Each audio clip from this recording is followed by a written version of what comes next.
I came up with trying to keep my overheads really, really low. I did that by focusing on the two biggest expenses for a small practice: office space and staff. These are the two big ones. Like for personal finance, it's house and car, as they say. And if you focus on those two, you can, drink all the lattes you like.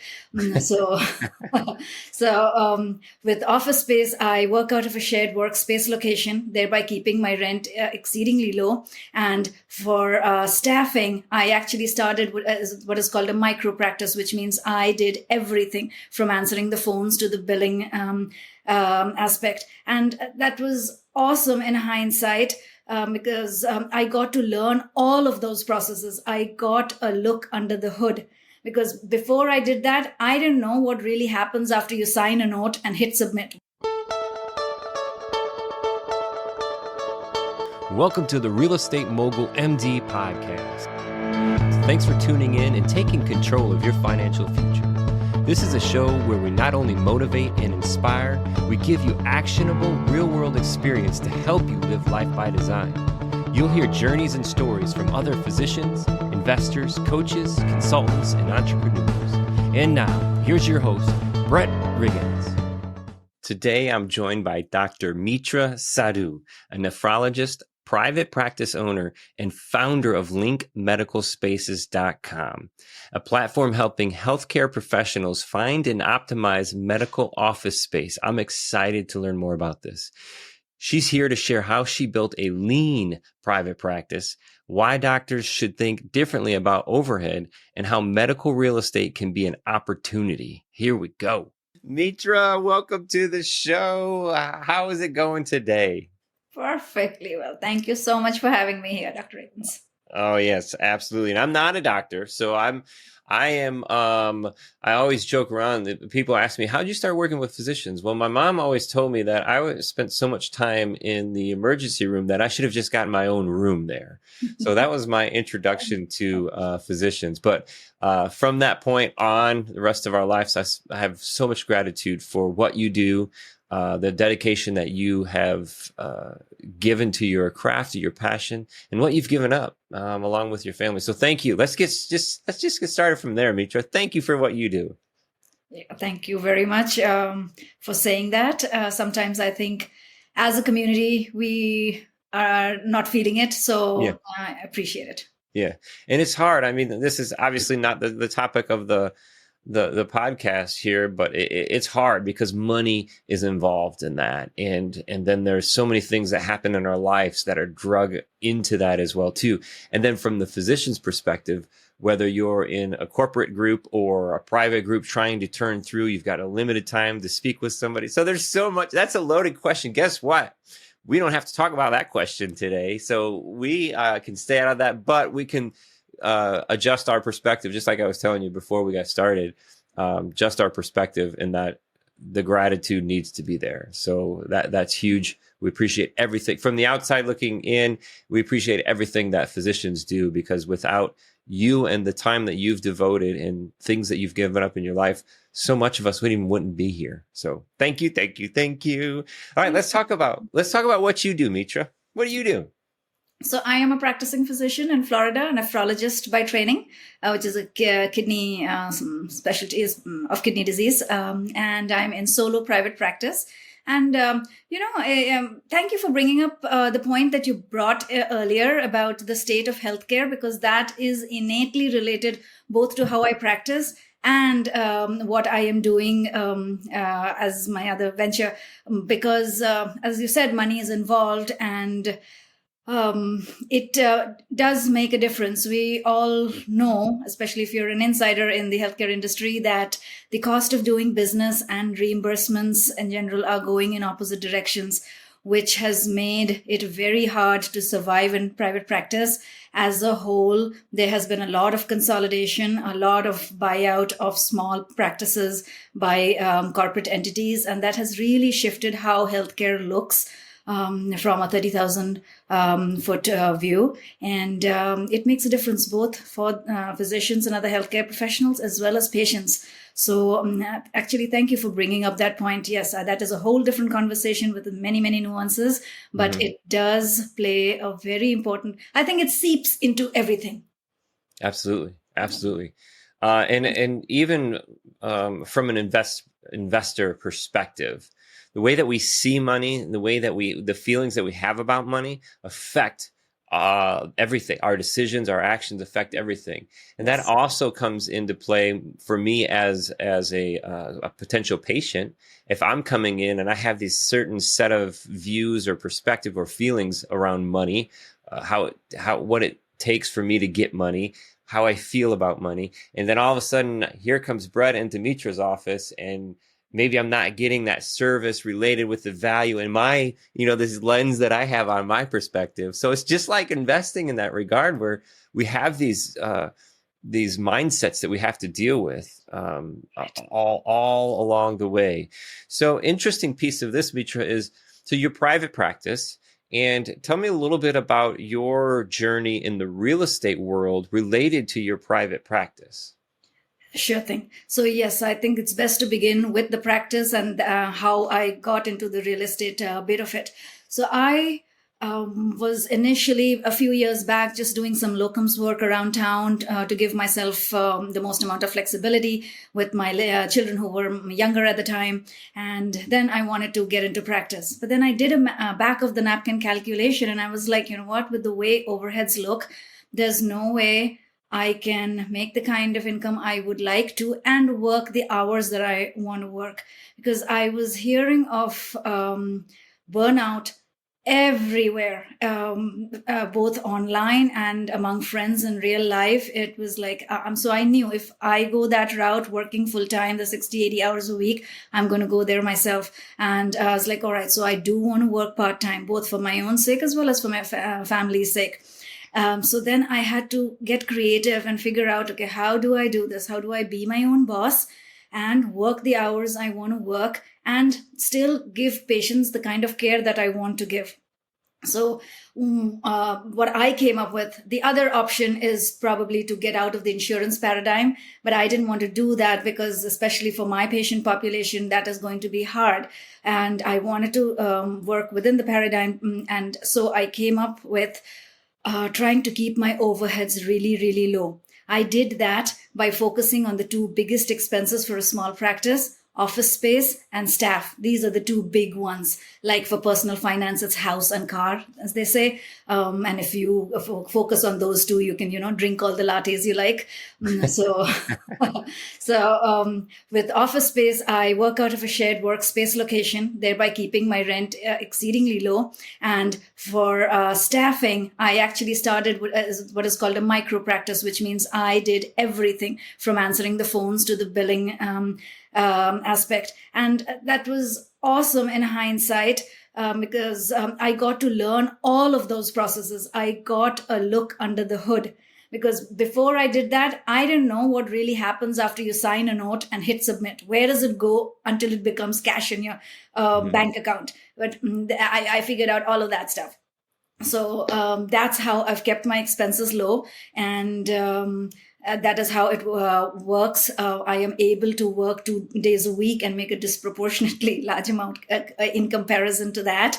I'm able to be home for the kids as much as I like because of that. And I'm able to give time to my patients more than is considered feasible in an insurance-based practice. Yeah. So that insurance thing is very interesting. Again, a whole nother show to talk about, but it comes up because of the driving cost and factors, the administrative nightmare that produces and the challenges. But sticking with that and moving forward, I love that you talked about the two things, office space and staff. And in the private practice, to keep those two things down, it's really going to keep your overhead down. So that's really important. And the shared space, to keep that office space down, I definitely want to talk to you about that because you've got something very, very cool that I want to make sure the listeners learn about. But I just have a question for you. At what point in a physician's career or in the medical training process does a doctor or a med student learn what locums means? Many of these things, most of these things, I learned way after training. Yeah. This is not very much to do with our conversation today, but I didn't even know that my training program had a 401k or what a Roth IRA was, or any of those things. So locums, and no. In fact, something far more universal to all physicians, which is billing and coding. I did not get much of an exposure. And, not as much of a pool sometimes in the different specialties that you may have studied, or be professional at. But the smaller you get, especially when you're talking about that micro staff, which is almost like that could almost be the perfect ingredients for burnout in and of itself, trying to do everything yourself. So that's definitely some risk there.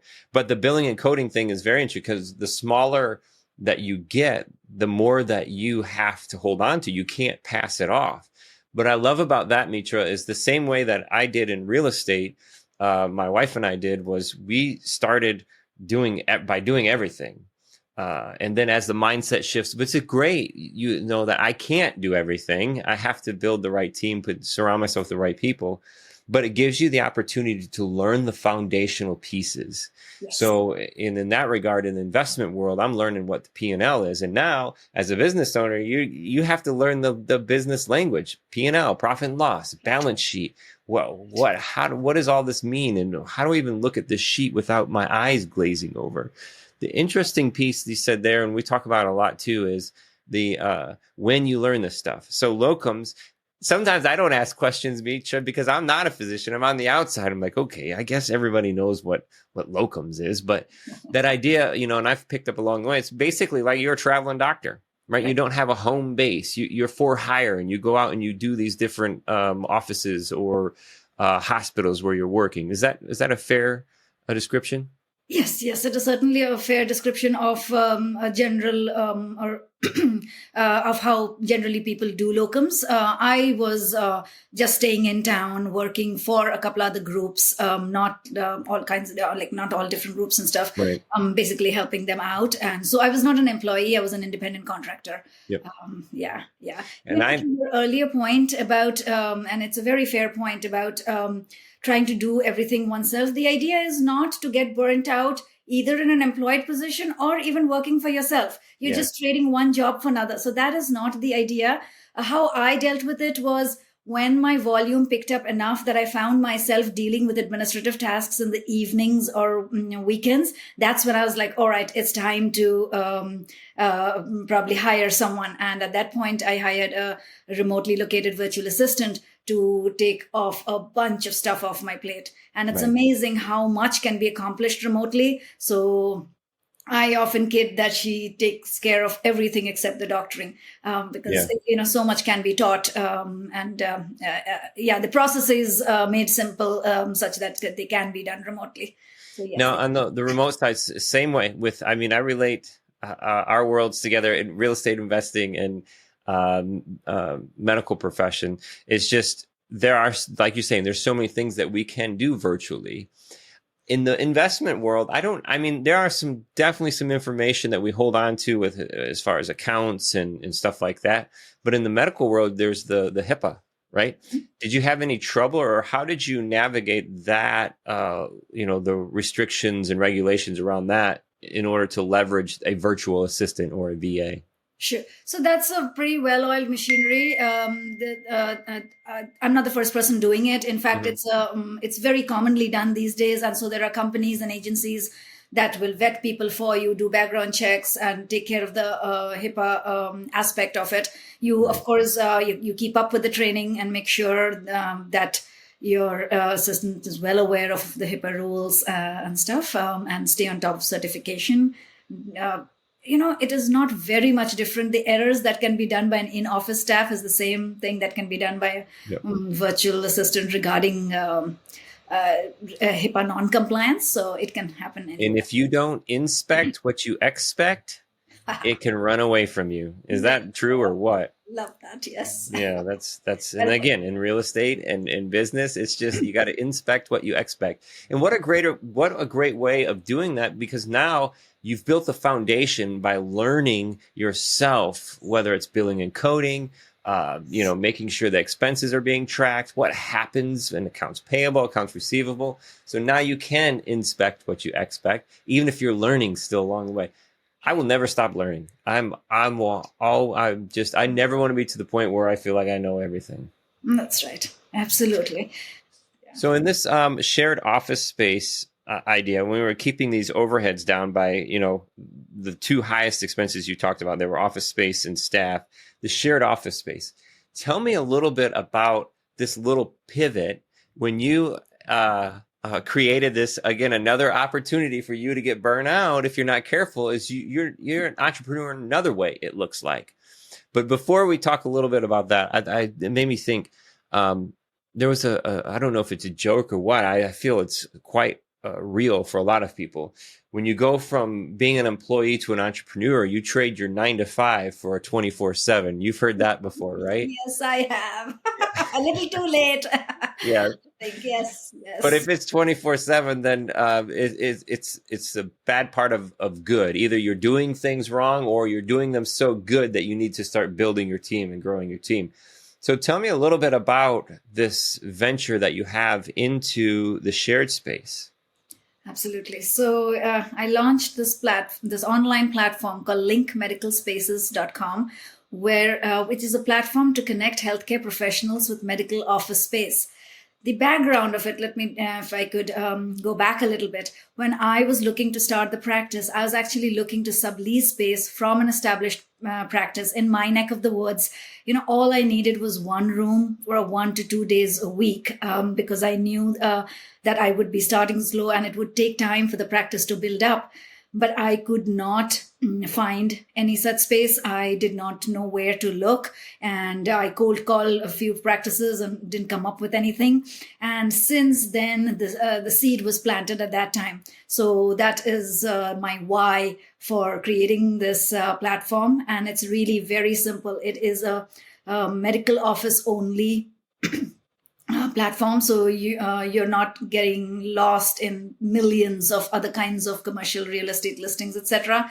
And it's very simple. So for example, if you are starting out a practice or expanding to a new location, say a satellite location, or you're trying to wind down but not quite ready to retire, or any of those things, and you need a little bit of space, you can look for available spaces on the site.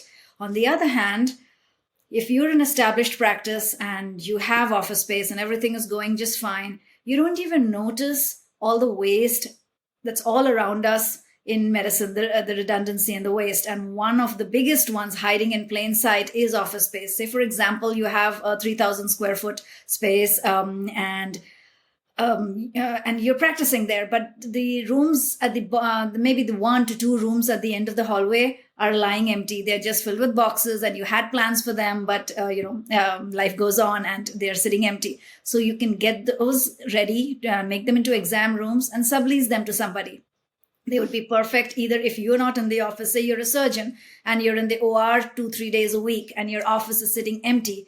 That's a great opportunity for you to sublease it out to somebody else. Or say you want to take Fridays off, so the office is empty on Fridays. Or say every day of the week that 1 room or 2 rooms are not being utilized. It would be a great help to that other person who is trying to start up a practice or looking for a little bit of space. And it would be a great passive revenue stream for you and your practice because, the space is already there. The utilities are already there. It's already getting cleaned. All of it is already in place. Yeah. So why not optimally utilize what is probably the biggest expense for a practice? Whether you own the space or you're leasing it, medical office is really expensive. So you're paying for it either way. Yeah, what I love in my world is when I can turn an expense into an income. I celebrate that like it's my birthday or something. I absolutely love that. So my background is architectural engineering, construction management engineering. I was with a family design build firm, started my own design build firm. But I had the experience or the opportunity to work with a couple of medical offices build outs. So in that process, that build out, I've always had those I think it happens a lot where we have that room for expansion. So if I go into a space and especially if it's a new build or a good bid out, I'm going to plan for growth. But like you were mentioning, that plan for growth, why not turn that into income? Why not get that thing generating income right away? I also like the idea of, hey, let's take Friday off. Let's find a way to turn Friday into income that's not related to my time, right? That's awesome. That's right.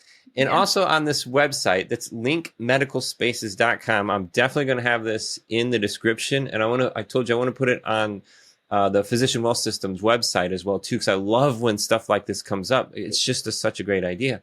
You have a space where medical professionals could actually make requests, right? They could go on there and say, hey, I'm looking for so-and-so in this area.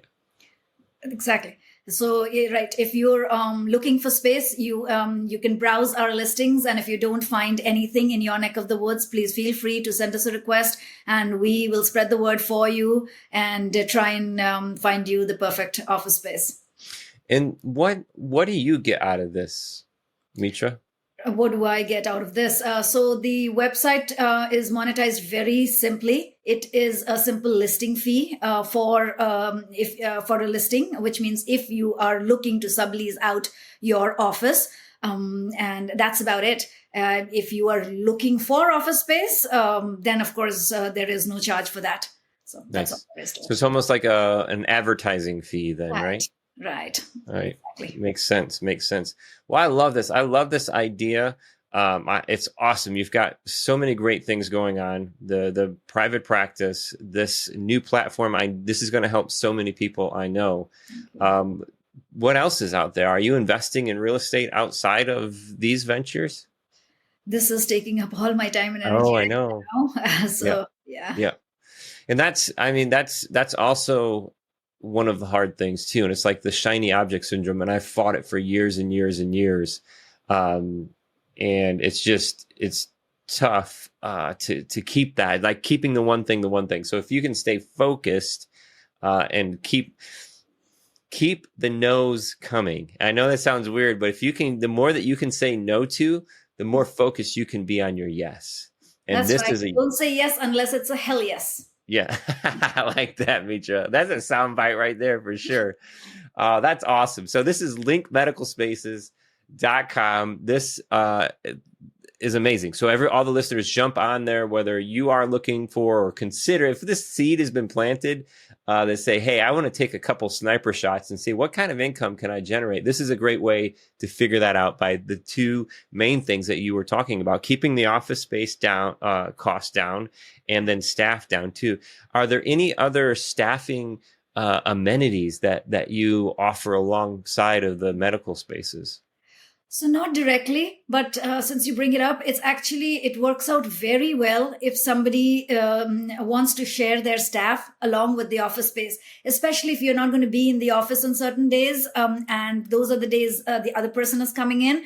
Your staff is also not really very busy on those days. They probably have, I don't know, a quarter to half the workload that they would if you were in office. So you can make arrangements in your agreement to share the staff at a fair rate. And again, win-win.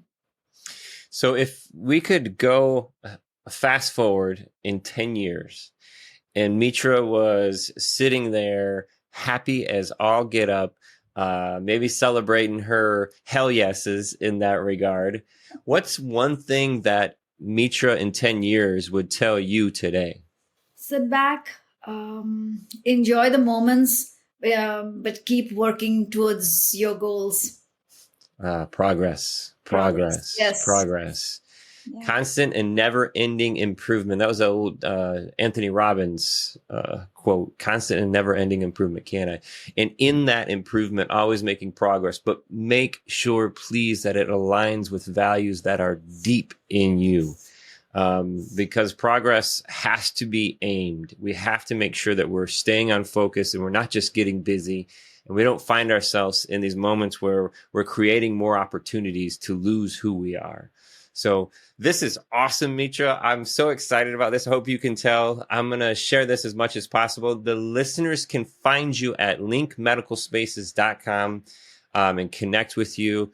and just help this thing grow. Thank you so much for your time today. Thank you very much for having me on. This was great fun.